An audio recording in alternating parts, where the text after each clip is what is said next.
Ce sont les véhicules arrivant en face qui doivent s'arrêter les premiers. Oui, réponse A. Non, réponse B. Je me prépare à l'arrêt. Oui, réponse C. Non, réponse D.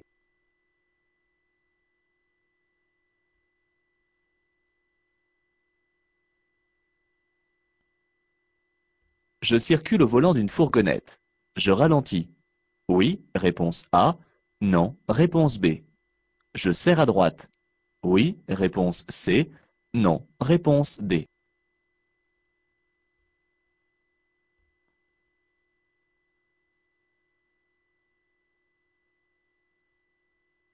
Je peux changer de voie. Oui, réponse A.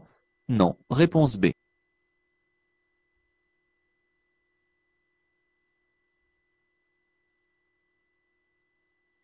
Je garde ici une distance de sécurité suffisante pour dépasser ce cycliste. Oui, réponse A. Non, réponse B. Pour suivre ce cycliste. Oui, réponse C. Non, réponse D.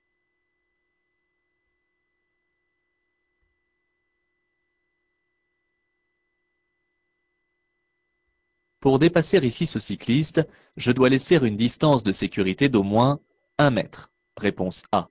1,50 m. Réponse B. 2 mètres. Réponse C.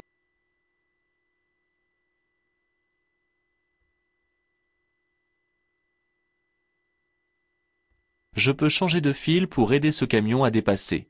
Oui, réponse A. Non, réponse B.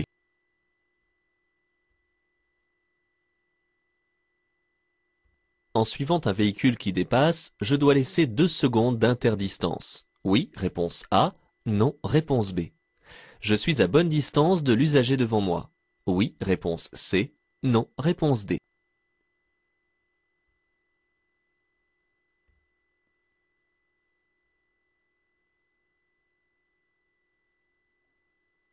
Je peux dépasser. Oui, réponse A. Non, réponse B.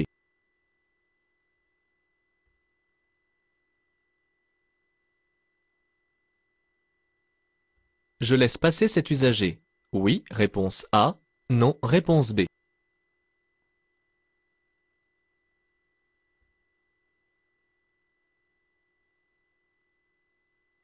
Cet usager se lance et roule un petit peu plus vite que moi. J'accélère. Réponse A. Je ralentis. Réponse B.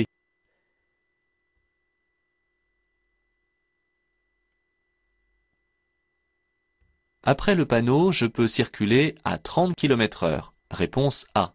À 50 km/h. Réponse B.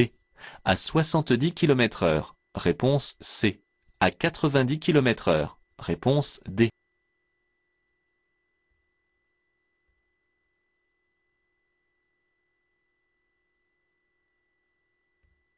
Je dois être prêt à m'arrêter si je tourne à gauche. Oui, réponse A.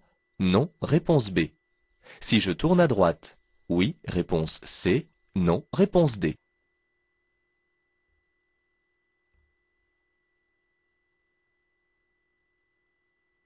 Je retrouve obligatoirement la route prioritaire si je me rends à Aise. Oui, réponse A. Non, réponse B.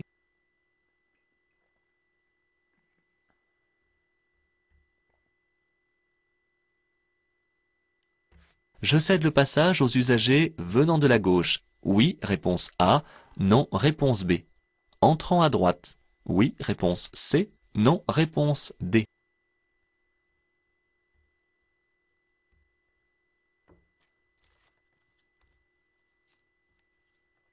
Les règles de passage aux intersections s'appliquent aussi dans une résidence. Oui, réponse A. Non, réponse B.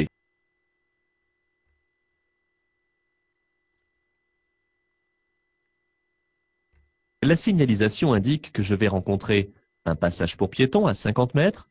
Oui, réponse A. Non, réponse B. Des feux tricolores à 50 mètres. Oui, réponse C. Non, réponse D.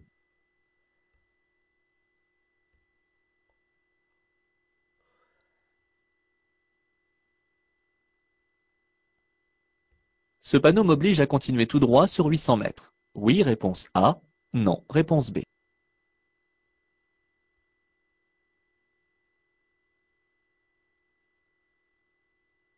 Sur cette route très étroite, je dois céder le passage tous les 50 mètres. Oui, réponse A. Non, réponse B.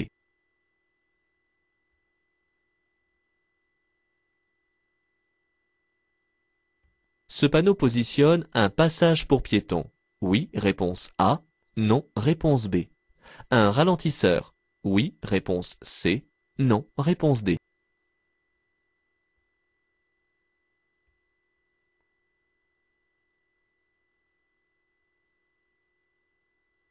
Je vais pouvoir profiter de cet arrêt d'autobus pour m'arrêter. Oui, réponse A. Non, réponse B. Stationner. Oui, réponse C. Non, réponse D.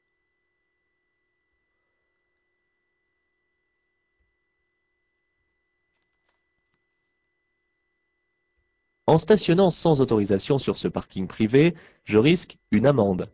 Oui, réponse A. Non, réponse B. La mise en fourrière de mon véhicule. Oui, réponse C. Non, réponse D.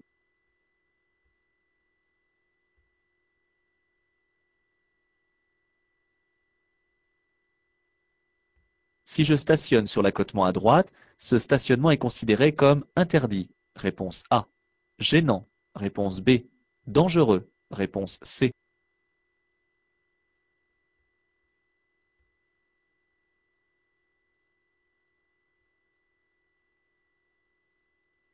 Je quitte une zone à stationnement. Gratuit. Réponse A. À durée limitée. Réponse B. Payant. Réponse C.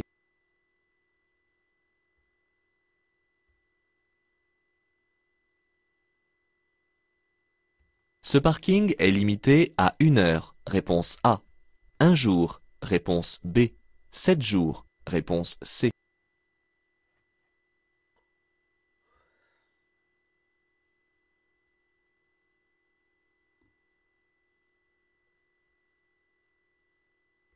Les feux de couleur rouge à l'arrière d'un véhicule sont les feux de détresse. Réponse A. Les feux de stop. Réponse B. L'antibrouillard arrière. Réponse C. Les feux de position. Réponse D.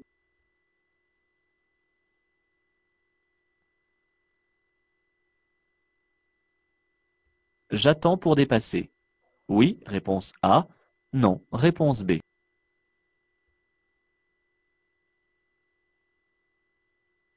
Je dois circuler ici sans dépasser 130 km/h. Réponse A. 80 km/h. Réponse B.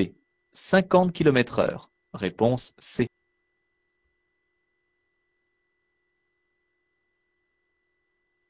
La commande située en haut à gauche permet de régler les rétroviseurs extérieurs à l'arrêt. Oui, réponse A. Non, réponse B. En circulation. Oui, réponse C. Non, réponse D.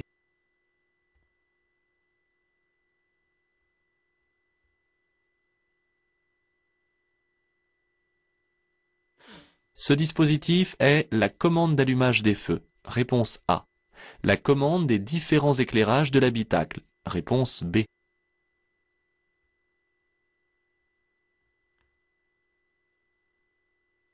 Il commence à pleuvoir. J'allume les feux de brouillard avant. Oui, réponse A. Non, réponse B. Le feu de brouillard arrière. Oui, réponse C. Non, réponse D.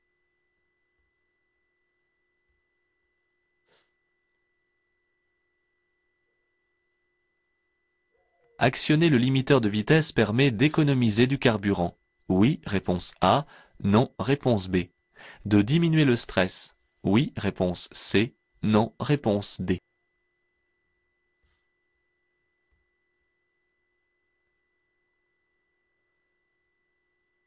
La pollution de ce véhicule est faible. Réponse A. Moyenne. Réponse B. Forte. Réponse C.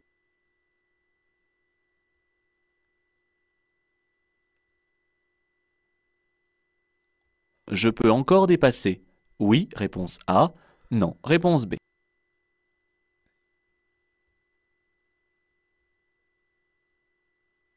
J'ai le droit de franchir la ligne continue pour dépasser ce véhicule. Oui, réponse A. Non, réponse B.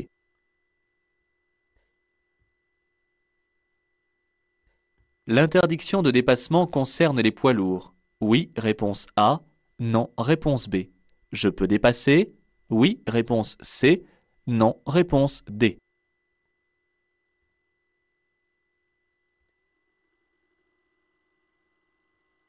Je tourne à gauche. Je céderai le passage en face. Oui, réponse A. Non, réponse B.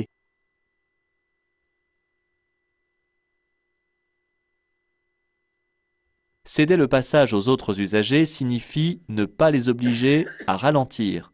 Oui, réponse A. Non, réponse B. À changer de trajectoire. Oui, réponse C. Non, réponse D.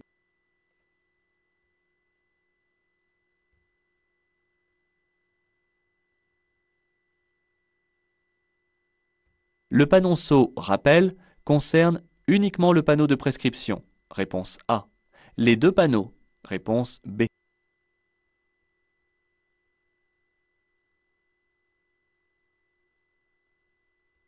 La chaussée est à double sens à partir du premier signal. Oui, réponse A.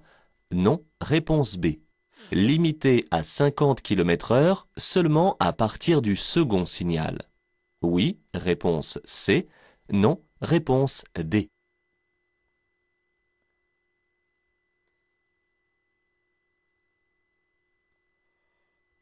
Le véhicule devant moi est conduit par un ou une apprenti conducteur. Réponse A. Une personne en conduite accompagnée. Réponse B. Une personne en permis probatoire. Réponse C.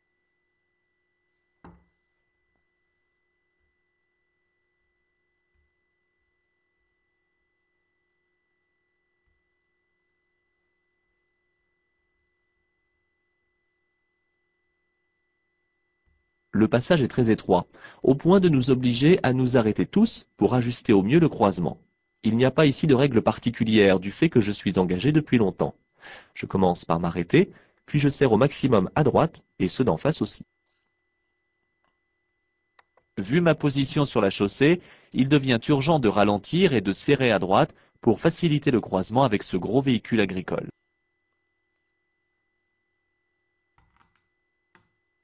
Le camion jaune signale son intention de dépasser les autres poids lourds, mais son conducteur doit en principe attendre que la voie soit libre.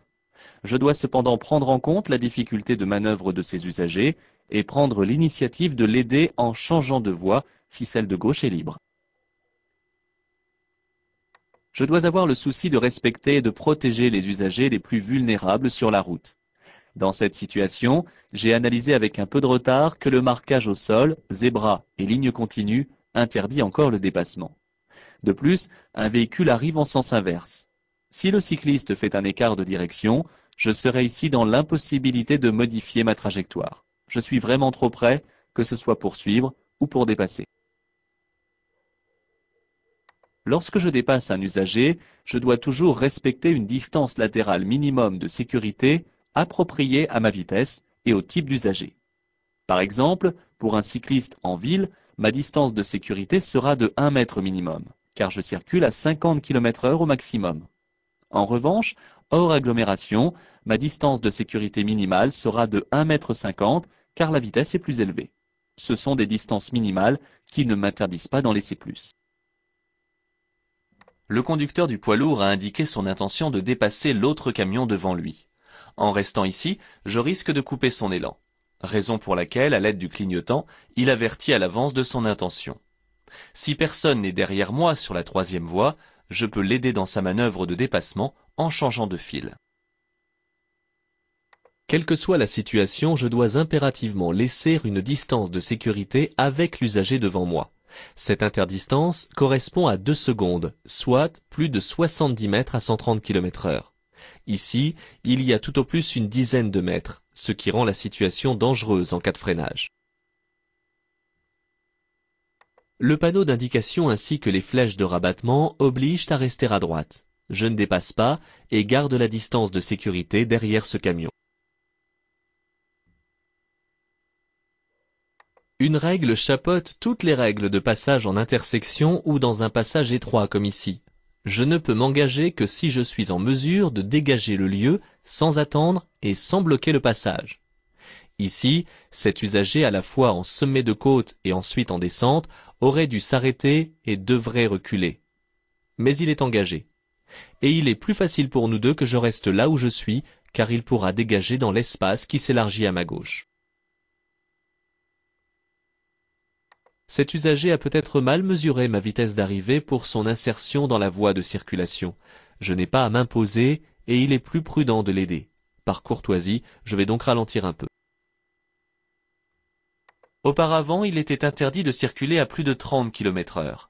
Ce panneau met fin à cette interdiction. Mais je suis en agglomération, par conséquent ma vitesse est limitée à 50 km/h. Je peux donc rouler à 30 et 50 km/h. En tournant à droite, je risque de me retrouver confronté au piéton qui marche sur le trottoir du même côté. Ce piéton souhaitera peut-être traverser la chaussée abordée en voulant continuer sa progression sur le même trottoir.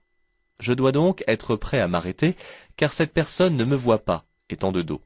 De la même façon, la colonne des enfants sur le trottoir à gauche souhaitera peut-être également continuer tout droit, et je risque de les surprendre en tournant à gauche. Pour plus de sécurité, j'attendrai avant de m'engager pour tourner. La route sur laquelle je circule avait le statut de route à caractère prioritaire. Ce statut cesse à l'entrée de la commune et rien ne dit que la route d'Aise possède à son tour ce statut. Ce n'est pas parce que ma route perd son statut que les autres rues deviennent à leur tour des routes à caractère prioritaire. J'aviserai à l'intersection. J'aborde un sens giratoire où il est obligatoire de céder le passage aux véhicules circulant sur l'anneau. Ceux-ci arrivent de la gauche. Lorsque je serai à mon tour sur l'anneau, les usagers entrant à droite devront me céder le passage. Mais je ne dois pas, de ma position actuelle, forcer le passage sur ces derniers. À partir du moment où il s'agit d'un lieu ouvert au public, le code de la route s'applique intégralement. Ici, par exemple, je vais devoir céder le passage aux usagers venant à ma droite, et les usagers arrivant à ma gauche devront me céder le passage. Le panneau du haut est un panneau d'indication qui donne la position du passage pour piétons. Il est précédé par un panneau de danger placé 50 mètres en amont. Le panneau du bas est un panneau temporaire de danger. Il annonce des feux tricolores à 50 mètres environ. En général, ces feux alternent les sens de circulation au niveau des travaux. Le panneau carré sur fond bleu est un panneau d'indication. Il indique que je circule sur une chaussée à sens unique. Le panonceau précise que le sens unique couvre 800 mètres. Attention à ne pas confondre avec le panneau rond et bleu qui, lui, est un panneau d'obligation d'aller tout droit. La route que je vais emprunter est étroite et tous les usagers ne peuvent pas passer en même temps. C'est pour cela que le panneau de prescription indique que je dois laisser passer les usagers arrivant en sens inverse. Le panonceau, quant à lui, indique aux conducteurs de véhicules affectés au transport de marchandises qu'ils doivent laisser un intervalle de sécurité de 50 mètres entre eux afin de pouvoir passer. Ce panneau avait été précédé par un panneau de danger. Il positionne ici le passage pour piétons. Même si parfois ce passage est positionné sur un ralentisseur, ce n'est pas alors le même panneau d'indication qui le signale.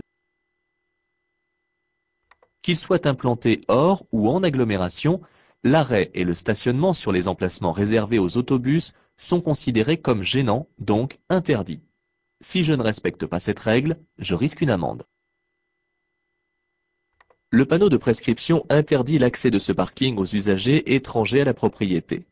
Si je stationne sur ces emplacements privés, je risque alors la mise en fourrière de mon véhicule, ainsi que l'indique le panonceau. En effet, le propriétaire de ce lieu privé peut faire procéder à l'enlèvement d'un véhicule non autorisé. Cependant, je ne risque pas de contravention car l'infraction est commise dans un lieu privé. Si je stationne dans ce virage, je commets une infraction de stationnement interdit, bien sûr, mais également de stationnement dangereux. Cela peut me coûter la mise en fourrière de mon véhicule, ainsi qu'une forte amende, et un retrait de 3 points sur mon permis de conduire.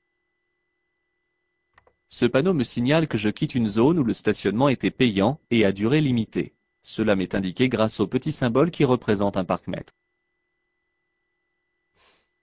Ce panneau indique un parking public non payant et non limité en durée horaire. Cependant, d'après la réglementation, je ne peux pas laisser mon véhicule stationner plus de 7 jours consécutifs au même endroit, car cela devient alors un stationnement abusif. Les feux de couleur rouge à l'arrière du véhicule sont les feux de position, les feux de stop et l'anti-brouillard arrière.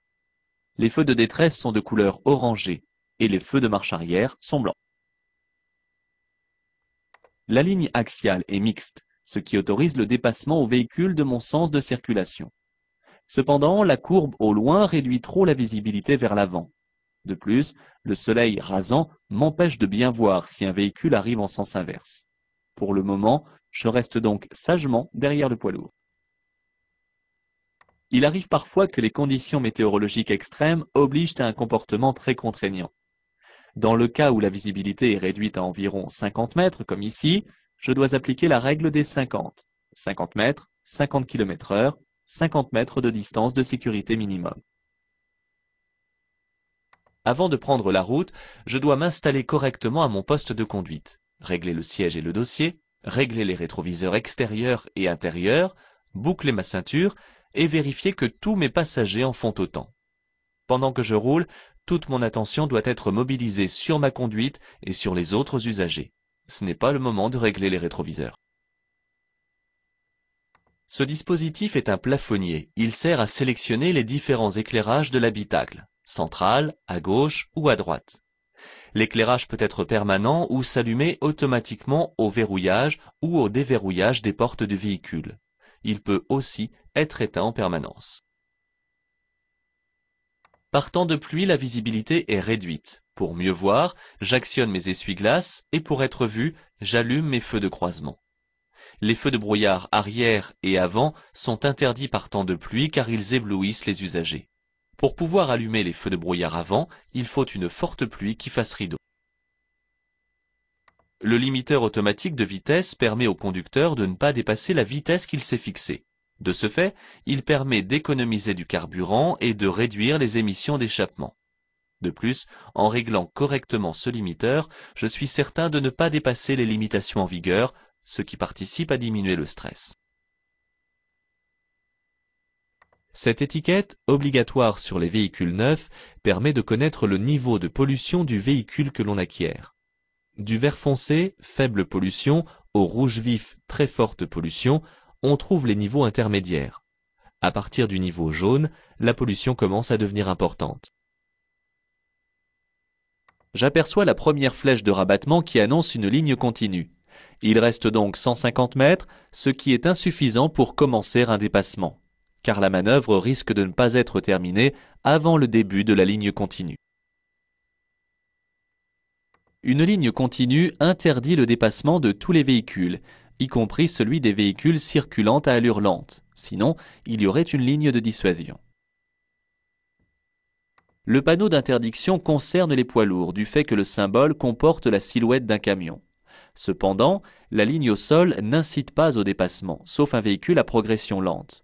Elle contingente ici les usagers sur 2 fils afin d'éviter des manœuvres délicates en un lieu où il y a des travaux. Avant de tourner à gauche, je dois m'assurer qu'aucun usager ne vient en face. Ici, je vais couper la route au véhicule arrivant en face, ce qui m'oblige à m'arrêter et à lui céder le passage. Je tournerai après lui. Il est primordial de prendre le plus possible d'informations avant de se lancer sur la voie d'accélération, car une fois lancé, il n'est pas du tout prudent d'avoir à freiner ou pire, s'arrêter. Si j'oblige un autre usager à ralentir ou à changer de trajectoire pour me laisser m'insérer, je le gêne et je commets alors une infraction. En regardant dans le rétroviseur intérieur, je remarque que la chaussée était auparavant à sens unique. À partir du panneau de danger, la circulation se fera dans les 2 sens. Le panonceau « Rappel » concerne donc uniquement le panneau de prescription et rappelle aux usagers que la limitation de vitesse antérieure reste d'actualité. Le premier panneau est le seul panneau de danger qui ne soit pas placé avant le danger qu'il signale. Il est toujours implanté en signal de position. À partir du panneau, la chaussée devient à double sens de circulation. Le panneau suivant, qui limite la vitesse à 50 km/h, est un panneau de rappel. La vitesse était donc limitée avant. La lettre A, apposée à l'arrière de ce véhicule, signifie aux conducteurs suiveurs qu'ils ont devant eux un conducteur ou une conductrice qui possède le permis de conduire depuis moins de 2 ou 3 ans, selon que ce permis a été obtenu dans le cadre traditionnel ou dans le cadre de l'apprentissage anticipé de la conduite. Cela signifie également que cette personne est en période probatoire. En revanche, dans le cadre de la conduite accompagnée, c'est le sigle CA qui doit être apposé à l'arrière du véhicule.